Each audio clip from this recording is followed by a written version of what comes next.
During a recent visit to Turkey, Afghan President Hamid Karzai warned that there will not be any hope for peace in his country without help from its neighbors in fighting terrorist groups. The Istanbul conference hosted by Turkey and Afghanistan involved top diplomats from the region and the West. The United States is working with its partners to build what's being called a new Silk Road to embed Afghanistan in the economic life of the region. The plan aims to boost trade in the region by linking Central Asia's roads and railways with Pakistan, Afghanistan and India. The bottom line is you can't make Afghanistan a new Silk Road until you stabilize the country and stabilize the politics.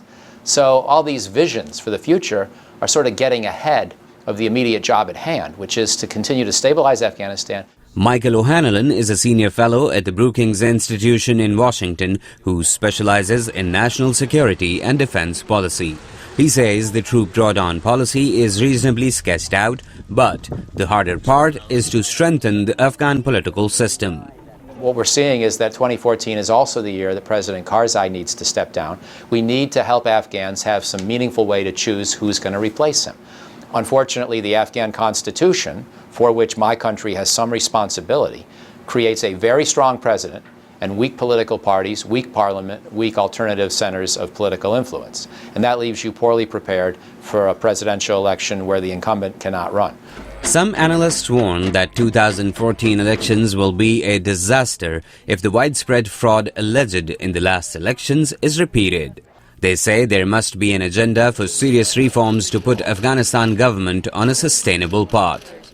Caroline Wadhams with the Center for American Progress. The justice system is either in the hands of the Attorney General, is in the hands of President Karzai, or it's an incredibly weak justice system. So there's got to be greater checks and balances so that there's some accountability within the system and so that people can channel some of their grievances. So that's another, that's a basic, those are sort of minimal reforms that need to happen.